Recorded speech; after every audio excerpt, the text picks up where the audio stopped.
നിങ്ങൾ ചത്തില്ലേ? ഞാൻ ചത്തിട്ട് നിനക്ക് എന്റെ 16 അടി യന്ത്രം കൂടാനാണോ? നിന്റെയൊക്കെ വലിയ ഒപ്പരം നിന്നിട്ടേ ഞാൻ ചാവും. അല്ല, സുഖമില്ലാതെ പോയെന്ന് കേട്ടപ്പോ ഞാൻ വിചാരിച്ചു ഈ പോക്ക് ഡാമേജ് ആകുമെന്ന്. ഇതൊന്നും എടുത്ത് മുകളിലോട്ട് കൊണ്ട് തനിച്ച് കൊണ്ടുപോയാ മതി. എന്നെ കൊണ്ട് വയ്യാഞ്ഞിട്ടാടാ 2 ദിവസമായി ആഹാരം കഴിച്ചിട്ട്. ഒന്നെടുത്തോണ്ട് പിടിച്ചോ. എടാ കൃഷ്ണ, ആ ടീച്ചറിനെ വാസുദേവൻ ചതിച്ചിട്ട് ആ പെണ്ണ് ആത്മഹത്യ ചെയ്തോളാം. ഏത് ടീച്ചർ? ദേ നാട്ടിൽ ഏതൊക്കെ പെണ്ണുങ്ങൾ ആത്മഹത്യ ചെയ്തു നോക്കി നടക്കലല്ല എന്റെ പണി. അതല്ലടാ, ബുധനാഴ്ചത്തെ TV സീരിയൽ. എത്തിയോ? അസുഖമൊക്കെ മാറിയോ? നടു ഒന്ന് പൊങ്ങിയപ്പോ ഞാനിങ്ങ പോന്നു. അവിടെ കിടന്നിട്ട് എനിക്ക് കിടക്കപ്പുറതിയുണ്ടോ? എന്താ പച്ചക്കറിയൊക്കെ ആയിട്ട്? സാറിന് പച്ചക്കറി വലിയ ഇഷ്ടമാണല്ലോ. ഞാൻ പോയിട്ട് വേഗം വന്നേക്കാം. നടക്കേ. വീട്ടിൽ നിന്ന് അച്ഛന്റെ കത്തുണ്ടായിരുന്നു. ശ്രീലക്ഷ്മിക്ക് ഇവിടെ ഏതെങ്കിലും കോളേജിൽ അഡ്മിഷൻ നോക്കണമെന്ന്. അവിടെ കിട്ടാൻ സാധ്യതയില്ലാത്രേ. നമുക്ക് ഏതെങ്കിലും കോളേജ് നോക്കാം. നോക്കിയാ പോരാ, എങ്ങനെയെങ്കിലും വാങ്ങണം. അച്ഛനും ശ്രീലക്ഷ്മിയും കൂടെ 2 ദിവസത്തിനകം ഇങ്ങോട്ട് വരും. MG കോളേജിൽ അക്കൗണ്ട് രാജേട്ടന്റെ ബാങ്കിലല്ലേ? പ്രിൻസിപ്പാളിനോടൊന്ന് പറഞ്ഞാൽ നടക്കില്ലേ? ഇവിടെ അഡ്മിഷൻ കിട്ടിയാൽ തന്നെ അവർക്ക് 1 വർഷം തേച്ച് ഇവിടെ നിന്ന് പഠിക്കാൻ പറ്റൂ. എനിക്ക് അതിന് മുമ്പ് ട്രാൻസ്ഫർ ഉണ്ടാവും, കൂടിയാൽ 6 മാസം. അയ്യോ, അപ്പൊ 6 മാസം കഴിഞ്ഞ് ഇവിടുന്ന് പോണോ? പിന്നെ വന്നിട്ട് 2 കൊല്ലമായില്ലേ. രാജേട്ടന് ചെയർമാൻ ഇൻഫ്ലുവൻസ് ചെയ്യാൻ പറ്റിയ ആരുമില്ലേ? എന്നാ പിന്നെ ഇവിടെ തന്നെ കഴിയായിരുന്നു. കുറച്ച് സ്ഥലമൊക്കെ വാങ്ങി ഒരു വീടും വെച്ച് ഇവിടെ കൂടാന്നാ ഞാൻ വിചാരിച്ചേ. എനിക്കിവിടെ വളരെ ഇഷ്ടപ്പെട്ടു. നമുക്കൊന്നും അങ്ങനെ ഇഷ്ടപ്പെടാൻ പറ്റില്ലല്ലോ, ഉദ്യോഗമായി പോയില്ലേ. ഏതായാലും ശ്രീലക്ഷ്മിക്ക് ഇവിടെ അഡ്മിഷൻ വാങ്ങിക്കൊടുക്കണം. ട്രാൻസ്ഫർ ആവുമ്പോ അവളെ ഏതെങ്കിലും ഹോസ്റ്റലിലാക്കാലോ. കാർത്തിയനമ്മേ,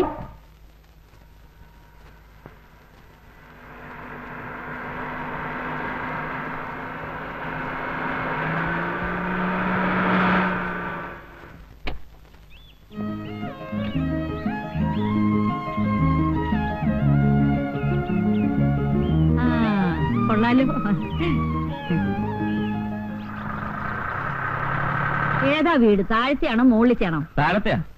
എങ്ങനെയുണ്ട് എന്റെ സെലക്ഷൻ? കൊള്ളാം. ആകോക്കെ ഒന്ന് കാണട്ടെ, എന്നിട്ട് ബാക്കി പറയാം. എന്റെ സെലക്ഷൻ ഇന്ന് വരെ മോശമായിട്ടില്ല, നീ അടക്കം. അപ്പൊ ഞാനെന്താ മോശമാണോ? അല്ലാത്തത് കൊണ്ടല്ലേ മേജർ സുർജിത് സിംഗിന്റെ വീട്ടിൽ നിന്ന് ഞാൻ ചേട്ടത്തിയെ പൊക്കിയത്. അച്ഛാ, എന്റെ പൊന്ന് ചേട്ടത്തി, ദേവി ഏത് ഹിന്ദി സംസാരിക്കുന്നു. സുർജിത് സിംഗിന്റെ വീട്ടിൽ നിന്ന് പഠിച്ചത് അറിയാതെ വന്നു പോയതാണ് മോനെ. ഐശ്വര്യമായിട്ട് ആ ചാവി എടുത്ത് ഷൈനി കുഞ്ഞിന്റെ കൈ കൊടു. ഇങ്ങിതാ. കർത്താവേ, എന്നാ പിടി. അയ്യോ, ഷൈനി, നെയ്യപ്പം. എന്നതാ നെയ്യപ്പോ? എവിടെ? നെയ്യപ്പം ഉണ്ണിയപ്പം ഒന്നുമല്ല, വേറൊരു കാര്യ. രാജേട്ടാ,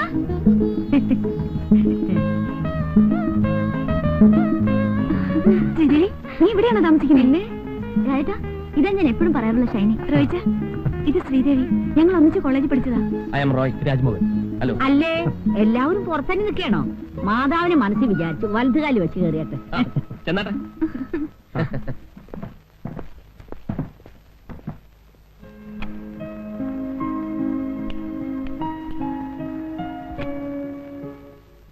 മുകളിൽ ഇത്രേ സൗകര്യമൊക്കെ ഉള്ളോ? ബെഡ്റൂം ഇത്രയൊക്കെ ഉള്ളൂ, പിന്നെ ഹാള് കുറച്ചുകൂടെ വലുപ്പമുണ്ട്. ഞങ്ങൾക്ക് അതൊക്കെ ധാരാളാ. രാജേട്ടന് ഞാനും മോള് മാത്രമല്ലേ ഉള്ളൂ. ഒരു കുട്ടിയേ ഉള്ളോ? ആ, നിനക്കിപ്പോ ഒന്നും വേണ്ടേ? ഓ, എനിക്ക് വേണ്ടാഞ്ഞിട്ടൊന്നുമല്ല. റോയിച്ചൻ പറയുന്ന 2 കൊല്ലം കഴിഞ്ഞിട്ട് മതിയെന്നാ. ഈ മാരേജ് കഴിഞ്ഞ് ഉടനെ വയറും വീർപ്പിച്ച് നടക്കുന്ന പരിപാടി എനിക്ക് ഇഷ്ടമല്ല. ഒരു മിനിമം 2 കൊല്ലമെങ്കിലും സുഖിച്ച് നടന്നിട്ട് മതി കുട്ടികളെന്നാണ് എന്റെ അഭിപ്രായം. ഒരു കണക്കിന് മാരേജ് കഴിഞ്ഞ് ഉടനെ കുട്ടികൾ ഉണ്ടാകുന്നത് നല്ലത്.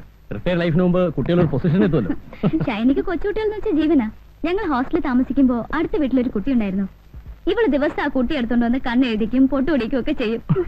ഞങ്ങൾ ഇവളെ വാരുമായിരുന്നു. അപ്പൊ ഞാൻ ഇറങ്ങാം. ഇന്നത്തെ ലഞ്ച് നമുക്ക് വീട്ടിലാകാം. Okay okay. ഞാനിപ്പോ പറയാൻ വിചാരിച്ചതേ ഉള്ളൂ.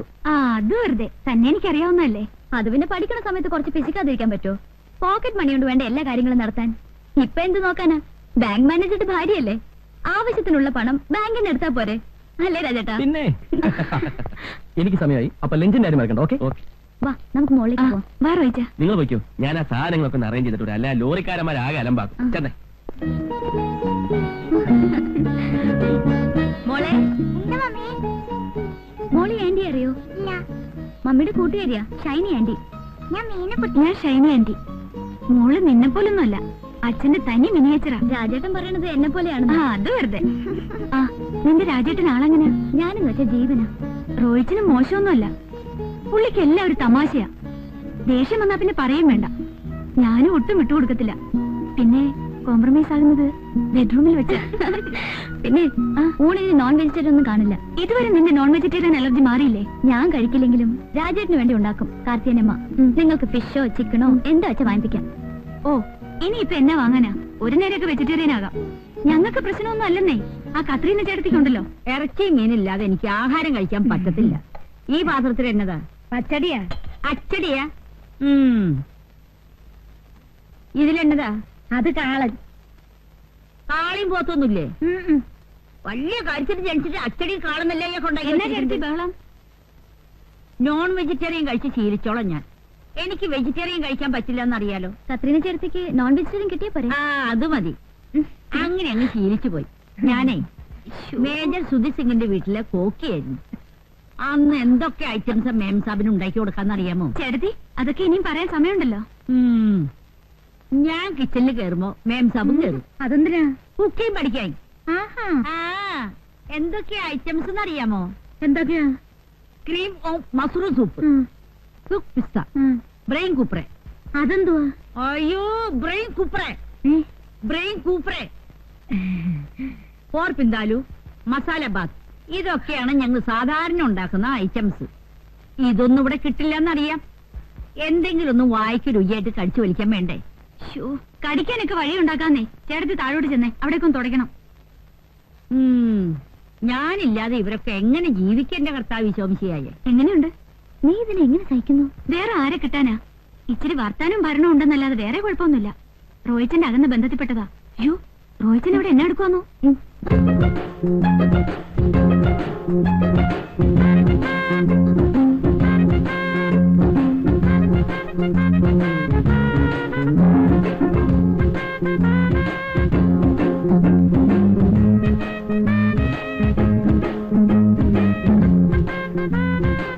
റോയിച്ചാ, ഇതെന്നെ പണിയാ കാണിച്ചേ? ഞാൻ എന്നാ കാണിച്ചു? ഈ മിറർ എന്തിനാ കട്ടിലിന് നേരെ വെച്ച്?